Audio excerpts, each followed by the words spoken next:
지금 여러분들의 돈이 안전할까요? 통장 안에 숫자가 내일도 그대로일 거라고 확신을 하시나요? 안녕하세요. 40년간 은행에서 근무한 전 지점장 이정훈입니다. 올해 K은행 지점장을 마지막으로 은퇴를 하게 되었고, 현재 시니어 여러분들의 금융 문제를 돕고 있습니다. 이러한 일을 하게 된 계기는 수십 년간 근무를 하면서 제가 수많은 어르신들의 아픔을 목격하게 되어 이를 저의 40여 년간 경험으로 돕고 싶었습니다. 수천여 명의 어르신분들이 평생 모은 돈을 하루아침에 잃는 모습들을 지켜봐 왔습니다. 100세 시대인 요즘 특히나 60세 이후에는 인생에서 금융관리가 무조건 필요한 시기입니다. 왜 그럴까요? 더 이상 큰 돈을 벌기가 어렵기 때문입니다. 젊었던 시절에는 실수해도 다시 일어나는 시간이 있었지만 이제는 그렇지 않습니다. 모으는 것보다는 지키는 것이 더욱 중요해지는 시기가 되었죠. 제가 지점장으로 근무하던 마지막 해에 잊을 수 없는 손님이 찾아왔습니다. 40년간 피부과 의사로 일하다 퇴직을 하게 된 이도영 선생님이었습니다. 평생 밝은 표정으로 인사하시던 분이었는데 그날은 얼굴이 하얗게 질려 있던 겁니다. 지점장님, 제 3억이 한순간에 사라졌어요. 은행을 믿었었는데 노후 자금으로 투자했던 3억 원이 싹 사라진 겁니다. 이제 그분은 매달 생활비조차 없어지고 계획했던 노후 생활이 한순간에 물거품이 되어 버렸습니다. 그리고 가장 가슴 아팠던 것은 그분이 마지막 한마디였습니다. 아내에게 어떻게 말해야 할지 도무지 모르겠습니다. 우리가 함께 모았던 돈인데. 그 이후 선생님은 3개월 후 심장마비로 갑자기 돌아가셨습니다. 여러분들에게는 절대 일어나지 않기를 바라는 마음에 40년 금융 경력 동안 제가 직접 경험으로 말씀드립니다. 본격적인 이야기 전에 구독과 좋아요 버튼을 눌러주세요. 그리고 영상 보시면서 궁금하신 점이나 소중한 경험을 댓글로 남겨주세요. 여러분의 작은 댓글이 다른 분들의 인생을 도와줄 수 있습니다. 자, 그럼 시작하겠습니다. 예금은 안전하잖아요. 은행은 망하지 않으니까 그냥 넣어두면 되는 거 아닌가요? 아마 많은 분들이 이렇게 생각하실 겁니다. 특히 60대 이후 은퇴를 하게 되면 수익보다는 안정을 선택하게 됩니다. 그래서 대부분의 자산을 예금에 넣고 이자라도 조금씩 받으면 되지라고 생각하시죠. 하지만 바로 그 시점, 은행에서는 절대 말하지 않는 한 가지 사실이 있습니다. 이제부터 고객은 움직이지 않는다. 네, 맞습니다. 은행은 고객이 60대 이후가 되면 금리를 굳이 설명하지 않아도 고객이 알아서 그대로 두고 갈 거라는 걸 압니다. 복잡한 금융 용어나 상품 설명을 들을 때마다 예금이면 됐지 뭐라고 넘어가시는 경우가 많기 때문이죠. 하지만 그 통장 그대로 두면 손해입니다. 은행은 이 사실을 절대 먼저 말하지 않습니다. 금리가 낮아도 조건이 나빠져도 그냥 고객님 그대로 유지하셔도 괜찮습니다라고 말할 뿐입니다. 왜냐고요? 바꾸는 순간 은행 입장에서는 이익이 줄어드니까요. 알아서 그냥 두시겠지. 60대 이후 예금을 그대로 두면 세 가지 문제가 동시에 발생합니다. 이자는 거의 없다시피 하고 물가 상승률은 계속 올라가며 실질 가치가 줄어들고 자산은 은행에 잠긴 채 활용되지 않습니다. 그런데도 왜 우리는 이 통장을 바꾸지 않고 두고 있을까요? 그 이유는 간단합니다. 은행이 말해주지 않으니까. 하지만 이제는 바뀌어야 할 때입니다. 이 예금이 왜 당신의 노후를 갉아먹는 구조인지, 그리고 어떤 식으로 바꾸고 나눠야 실제 수익이 생기는지 하나씩 알려드리겠습니다. 통장을 그대로 두면 손해라고 말씀드렸죠. 이제부터는 그 손해가 실제로 얼마나 심각한지 숫자로 보여드리겠습니다. 지금 은행에 예금하신 분들 아마 금리가 연 2% 내외일 겁니다. 그래도 적금보다는 낫잖아. 1%보단 높으니까. 그렇게 생각하실 수 있죠. 하지만 여기서 질문 하나 드릴까? 2% 금리로 1억 원을 예금했을 때 1년 뒤 내 손에 남는 돈은 얼마일까요?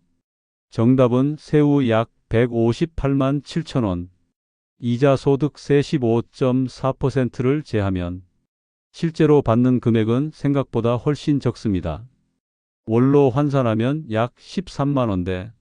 한 달 병원 진료비 한 번이면 사라질 정도의 액수죠. 그럼 이번엔 조금 무서운 비교를 해볼까요? 최근 5년간 평균 물가 상승률은 3%대. 식료품, 의료비는 이보다 더 높습니다. 예금 이자보다 물가가 더 빨리 올라가고 있다는 뜻입니다. 1억 원을 통장에 그대로 두면 겉으로는 금리로 돈이 불어나는 것 같지만 실질적으로는 마이너스 구조가 되는 겁니다. 이걸 실질 금리라고 부릅니다. 표면 금리에서 물가 상승률을 뺀 수치인데요. 지금처럼 물가가 3% 오르고 금리가 2%라면 실질 금리는 마이너스 1%. 예금하는 순간 손해보는 구조에 들어가는 셈입니다. 창구에서는 연 2% 금리로 안전하게 예치됩니다 라고 말하지만 정작 중요한 이자, 소득세, 물가 상승률에 대한 설명은 없습니다. 어느 날 한 고객이 물었습니다. 지금 이 통장 그대로 두면 나한텐 이자가 얼마나 쌓이나요? 그 지점장은 솔직하게 말하지 않았습니다. 요즘 금리가 괜찮습니다. 이대로 두셔도 충분히 안정적이에요. 하지만 실제 계산서를 보여드렸더니 그 고객은 말했습니다. 이게 다예요? 은행은 말하지 않습니다. 실제로 고객이 받는 이자보다 그 통장을 유지시킴으로써 은행이 얻는 수익이 훨씬 크다는 걸요. 이 구조의 핵심은 당신의 소중한 노후 자산이 매일 조금씩 소리 없이 사라지고 있습니다. 더 충격적인 건 이 예금을 단순히 바꾸는 것만으로 같은 돈으로도 훨씬 나은 결과를 만들 수 있는 방법이 존재한다는 점입니다. 금리를 높이는 게 아니라 자산을 분산하고 구조를 바꾸는 것만으로도 훨씬 큰 차이를 만들어낼 수 있다는 거죠. 실제로 지점장들이 가족에게만 따로 알려주는 방식이 있습니다. 창구에 오신 고객들께는 절대 말하지 않는 내 가족이라면 이렇게 해준다는 예금 전략. 이제 그 이야기를 공개해 드리겠습니다. 은행 내부 사람들은 왜 가족에게 예금을 따로 설계해 주는 걸까요? 그 차이는 바로 이자보다 중요한 것을 알고 있기 때문입니다. 지금까지 말씀드린 내용을 듣고도 그래도 예금은 안전하잖아요 라고 생각하셨다면 그 생각이 가장 위험한 착각일 수 있습니다. 사실 60대 이전에는 예금만으로도 어느 정도 자산이 유지됩니다. 왜냐하면 소득이 있기 때문입니다. 예금은 남는 걸 보관해두는 수단이었던 시기죠. 하지만 60대 이후부터는 상황이 완전히 바뀝니다. 이제 예금은 보관이 아니라 생존의 수단이 됩니다. 한 달 생활비, 병원비, 자녀 지원, 갑작스러운 경조사. 이 모든 비용이 더 이상 새로 벌어들인 돈이 아니라 모아둔 돈에서 빠져나가는 구조로 바뀝니다. 이때 예금은 더 이상 안전자산이 아닙니다. 줄어드는 자산을 가만히 보고만 있게 만드는 덫입니다. 통장에 찍힌 숫자는 그대로일지 몰라도 그 숫자가 가진 가치는 해마다 사라집니다. 그리고 여기서 진짜 문제는 수명은 점점 늘어나고 있다는 사실입니다. 즉, 병원에 자주 가고 의료비가 점점 늘어나는 시점이 바로 60대부터 시작된다는 겁니다. 병원비는 말 그대로 예측 불가능한 고정 지출입니다. 게다가 국민건강보험 적용이 안 되는 항목이 늘어나고 보조기기, 도수치료, 간병비 같은 실비가 안 되는 비용이 통장에서 쉴 새 없이 빠져나갑니다. 이런 상황에서 예금 하나에만 의존하고 있는 구조는 말 그대로 노후 자산이 무방비 상태로 노출되는 것과 같습니다. 그렇다면 왜 예금 구조를 바꿔야 할까요? 첫째, 예금은 수익을 만들지 못합니다. 둘째, 예금은 예측 가능한 지출에도 대비하지 못합니다. 셋째, 예금은 계획 없는 자산 보존일 뿐입니다. 노후에는 단순히 자산을 쌓아두는 것이 아니라 필요할 때 꺼내 쓰고 다시 채우는 순환 구조를 만들어야 합니다. 이걸 가능하게 해주는 게 바로 예금 재구성 전략입니다. 예를 들어 한 분은 2억 원을 5년 정기예금에 묶어두고 계셨습니다. 금리는 연 2.1%. 하지만 이분은 매달 병원비와 생활비로 한 달에 약 200만 원을 쓰셨죠. 결국 6개월 만에 예금을 깨고 위약금까지 물었습니다. 이건 절대 소수의 이야기가 아닙니다. 지점장으로 일했던 분들이 가장 많이 보는 장면이기도 합니다. 그때 설명이라도 제대로 들었으면 깨지 않았을 텐데 지금이라도 옮길 수 있을까요? 뒤늦은 후회가 쏟아지지만 한번 깨버린 예금은 다시 원래대로 돌아가지 않습니다. 그래서 중요한 건 예금을 분산하고 목적에 따라 나누고 유동성에 맞게 유연하게 설계하는 일입니다. 그런데 이런 설명을 은행은 왜 창구에서 제대로 안 해줄까요? 왜냐하면 고객이 예금을 바꾸면 은행 입장에선 수익이 줄어들기 때문입니다. 심지어 전직 지점장들은 자기 가족에게는 예금 구조를 완전히 다르게 설계해 줍니다. 고객에게는 그대로 두셔도 괜찮습니다 라고 말하면서도 아버지, 어머니, 배우자에게는 전혀 다른 방식으로 관리하는 것. 바로 이것이 60대 이후 예금을 반드시 바꿔야 하는 진짜 이유입니다. 가족에게만 알려주는 이 비밀 전략은 은행 창구에서 일한 지 25년 된 전직 지점장이 한 번도 고객에게 말하지 않았던 말입니다. 예금은 오래 묶어두지 마라. 금리에만 집착하지 말고 언제 꺼내 쓸 수 있을지를 먼저 따져봐라. 그리고 모든 돈을 한 통장에 넣지 마라. 놀랍게도 이 말들은 단 한 번도 고객에게 설명되지 않았습니다. 하지만 가족에게는 다르게 말했습니다. 그는 어머니에게 1억 원을 정기예금으로 묶지 않았습니다. 대신 3천만 원은 유동성 예금, 3천만 원은 복리형 금융상품, 나머지 4천만 원은 물가연동형 예금과 원금 보장형 중위험 상품으로 나누어 관리했습니다. 이렇게 하면 어떤 일이 생기느냐고요? 갑자기 병원비가 나가도 깨지 않아도 되고 인플레이션이 와도 자산 가치가 덜 줄고 이자가 복리로 굴러가면서 실질 수익이 생깁니다. 하지만 이런 구조는 은행 창구에서 고객에게 절대 권하지 않습니다. 복리형은 은행이 지급해야 할 이자 총액이 커지고 물가 연동형은 관리 비용이 많으며 유동성 예금은 장기 예금보다 수수료 수익이 낮기 때문입니다. 즉, 고객에게는 이대로 두셔도 괜찮아요. 가족에게는 절대 그렇게 하지 마. 같은 지점장이지만 말이 정반대인 거죠. 한 번은 실제 사례가 있었습니다. 70대 부부가 예금 만기를 맞아 창구를 찾았습니다. 지점 직원은 말합니다. 지금도 금리가 괜찮으니까 그대로 연장하시죠. 그 말만 듣고 3년짜리 상품에 전액 재예치했습니다. 하지만 몇 달 뒤 남편이 수술을 받게 되었고 수술비, 간병비, 약값 등으로 갑자기 큰 돈이 필요해졌습니다. 예금을 깼습니다. 결과는 이자 절반 손실 중도해지 위약금. 사실상 통장을 은행에 맡겨놓고 돈을 빌려 쓰게 된 꼴이었습니다. 이런 일이 얼마나 반복되는지 모릅니다. 은행은 고객의 삶을 기준으로 상품을 권하지 않습니다. 은행이 가장 손해보지 않는 방식을 기준으로 권합니다. 그렇다면 우리는 어떻게 해야 할까요? 답은 간단합니다. 가족에게 알려주는 구조로 내 통장을 재설계하면 됩니다. 유동성 계좌는 생활비 병원 비용 즉시 출금 가능. 복리형 적립은 1년 이상 장기 자산의 자연 증식. 물가 연동형은 실질 가치 보존용. 분산 예치는 급작스러운 자금 상황에 대비. 이렇게 네 갈래로 나누는 것만으로도 당신의 예금은 잠자는 돈이 아니라 움직이며 살아있는 자산이 됩니다. 이 전략은 지점장들이 가족에게만 쓰는 방식입니다. 왜냐하면 이 구조는 안전하면서도 손실을 최소화하고 실질 수익을 올릴 수 있는 최적의 노후 예금 구조이기 때문입니다. 은행이 말해주지 않으니 우리가 먼저 움직여야 합니다.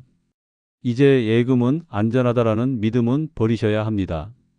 예금은 어떻게 나누느냐에 따라 당신의 10년 후를 완전히 다르게 만들 수 있습니다. 그렇다면 다음으로 궁금하실 겁니다. 예금만 해온 내가 당장 뭘 할 수 있을까? 안전하면서도 수익을 낼 수 있는 실질적인 대안, 그 조합을 지금부터 알려드리겠습니다. 이제 많은 분들이 이렇게 물으십니다. 예금 말고 뭐가 있는데요? 괜히 바꿨다가 손해보면 어쩌죠? 그 걱정 정말 당연합니다. 60대 이후에는 잃지 않는 것이 가장 중요하니까요. 하지만 안전만 추구하다가 수익을 놓치는 구조. 이대로 계속 간다면 노후 자산은 천천히 말라갑니다. 그래서 오늘은 예금만 해오신 분들을 위한 대안 3가지를 알려드리겠습니다. 복리형 정기예금 분산 예치. 복리형 상품은 이자가 원금에 합쳐져 다음 계산에 반영되기 때문에 시간이 지날수록 이자가 기하급수적으로 늘어납니다. 예를 들어 달리로 1억 원을 예치하면 매년 같은 이자만 발생하지만 복리 구조에선 2년 차부터 이자를 불립니다.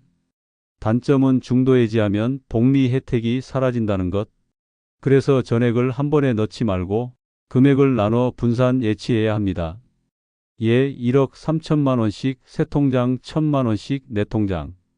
필요시 일부만 해지하면 되고 전체 위약금 없이 관리 가능합니다. MMFCMA 계좌로 유동성 확보. 예금은 묶이면 쓸 수 없습니다. 하지만 MMF나 CMA는 언제든지 꺼낼 수 있으면서도 하루 단위로 이자가 붙는 구조입니다.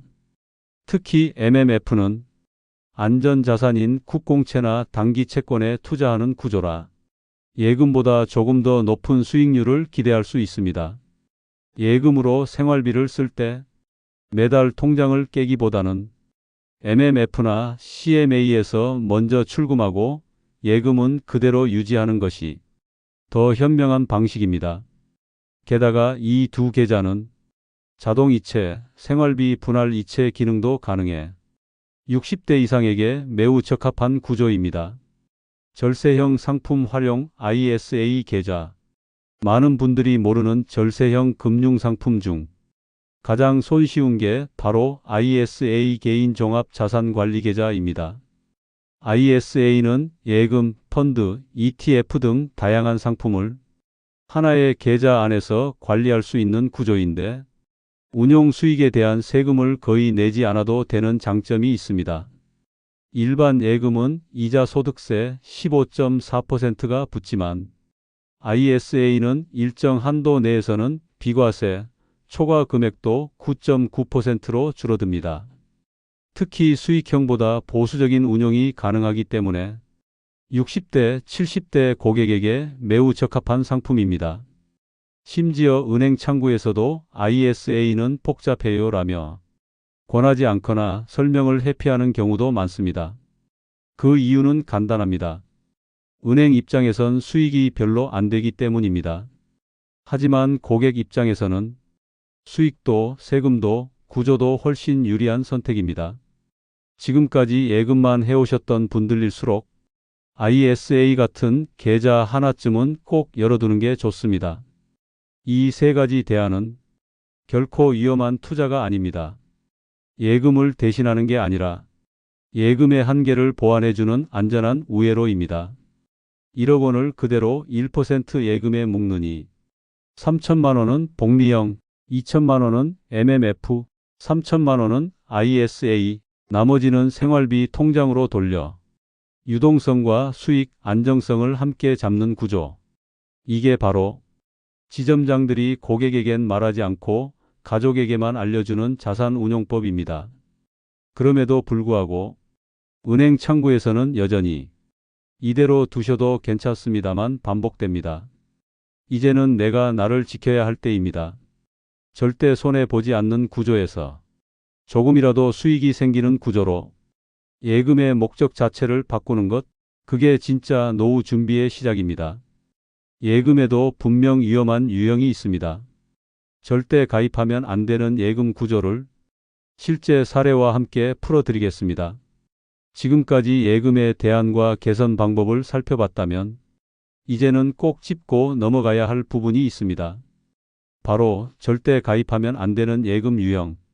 모르거나 무심코 가입하면 이자가 아니라 손해만 남는 통장이 있습니다.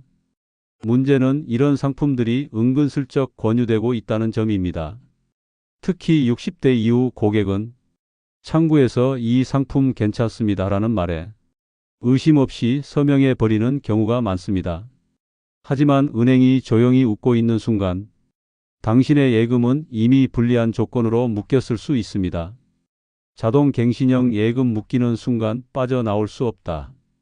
이 상품은 예치 기간이 끝나면 자동으로 동일한 조건으로 갱신됩니다. 처음에는 1년 예금입니다 라고 설명했지만 기한이 지나도 아무 조치가 없으면 다시 1년, 또 1년.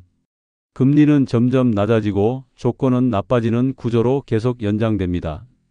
한 고객은 3년 전 2.5% 금리로 가입했지만 지금은 자동 갱신으로 1.6%에 묶여 있었고 그 사실조차 모른 채 그냥 그대로 두면 되는 줄 알았다고 했습니다.